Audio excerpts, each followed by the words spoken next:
Assalamualaikum warahmatullahi wabarakatuh. Di sini akan menerangkan tentang pengambilan keputusan investasi. Oke, lanjut. Di sini saya akan menerangkan tentang definisi investasi, jenis-jenis investasi, metode penilaian investasi, kekurangan dan kelebihan masing-masing dari metode. Oke, sekarang saya akan menerangkan tentang investasi.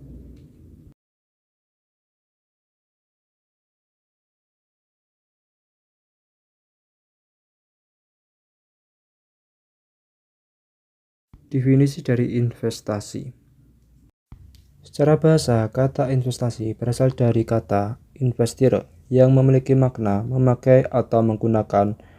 Investasi penanaman modal atau pelaburan adalah suatu kegiatan menanam modal, baik langsung maupun tidak, dengan harapan pada waktu nanti pemilik modal mendapatkan sebelah keuntungan dari hasil penanaman modal tersebut.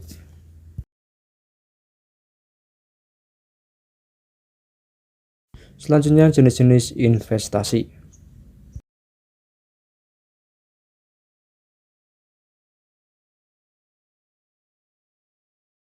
Yang pertama adalah saham. Saham adalah tanda penyertaan modal seseorang atau pihak badan usaha dalam suatu perusahaan atau perusahaan terbatas. Obligasi merupakan surat utang jangka menengah maupun jangka panjang yang dapat dipindah tangankan. Selanjutnya, reksadana. Reksadana adalah jenis investasi yang cocok bagi investor pemula. Emas adalah jenis investasi real atau berbentuk fisik yang sangat digemari. Emas jadi salah satu pilihan menarik karena memiliki risiko yang cukup rendah. Selanjutnya adalah deposito dan juga investasi properti.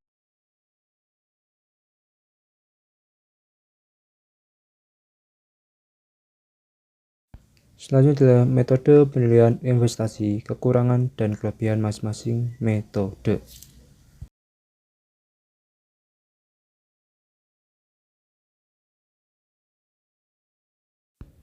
Yang pertama adalah payback period method, di mana pada dasarnya payback period adalah salah satu metode yang paling sederhana. Metode ini menghitung waktu yang dibutuhkan untuk mengembalikan biaya awal. Rumusnya adalah PP sama dengan nilai investasi dibagi kas masuk bersih. Keuntungan dari metode ini adalah mudah dipahami dan dihitung, bahkan jangka waktu kalangan tanpa latar belakang untuk ekonomi. Pengembalian investasi yang punya risiko besar dapat digunakan untuk selanjutnya memberi informasi mengenai namanya break-even point atau BEP sebuah proyek investasi.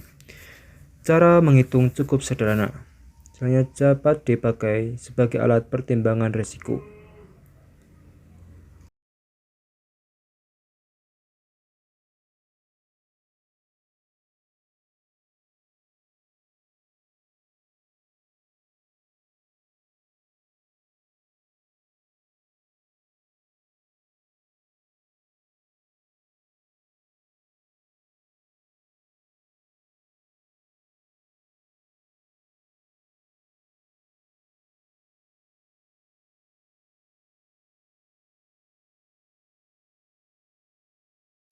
Kekurangan: mengembalikan time value of money sebuah investasi.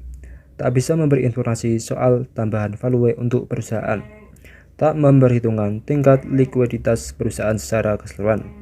Mengabaikan nilai sisa dari investasi digunakan untuk mengukur kecepatan kembalinya dana.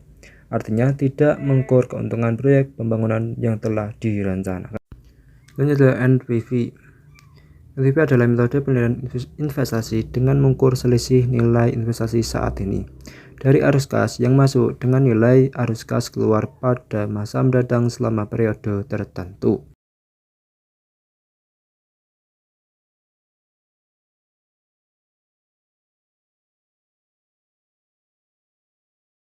Rumus sederhana: NPV sama dengan nilai saat ini dari arus kas yang diharapkan dikurangi nilai saat ini dari arus kas yang diinvestasikan.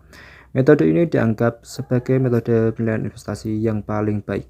Pasalnya, investor dapat menghitung nilai arus investasi masa depan di masa sekarang. Namun kelemahannya, segala sesuatu di masa depan yang diperhitungkan hanyalah asumsi yang tidak bisa dipastikan. Dan berikut adalah penjabaran kelebihan dan kekurangan dari investasi NPV. Silahkan disimak. Selanjutnya adalah Internal Rate of Return (IRR). IRR adalah metode penilaian investasi yang menghitung tingkat bunga suatu investasi dengan menyamakan NPV arus kas saat ini dengan NPV arus kas masa mendatang. Rumus: IRR sama dengan RK ditambah dalam kurung buka NPV RK dibagi kurung buka TPV RK kurang TPV RB kurung tutup kali kurung buka RB dikurangi RK kurung tutup. RK sama dengan tingkat bunga yang lebih kecil, RB tingkat bunga yang lebih besar. NPV RK sama dengan NPV pada tingkat bunga yang kecil. TPV RK total present value of project pada tingkat bunga yang kecil. TPV RB total present value of project pada tingkat bunga yang besar. Berikut adalah kelebihan dan kekurangan. Silahkan disimak. Selanjutnya adalah keempat, Accounting Rate of Return (ARR). ARR adalah metode penilaian investasi untuk mengukur besarnya keuntungan yang diperoleh dari sebuah investasi. Nilai ARR menyatakan presentasi laba bersih terhadap jumlah modal investasi awal. Semakin tinggi nilai ARR, maka investasi dinilai semakin menguntungkan. Kelebihan: cenderung memberikan hasil yang lebih akurat, dapat digunakan untuk mengukur profitabilitas dari setiap proyek. Investasi metode yang sangat sederhana. Kekurangan: mengabaikan nilai waktu, uang, atau time value.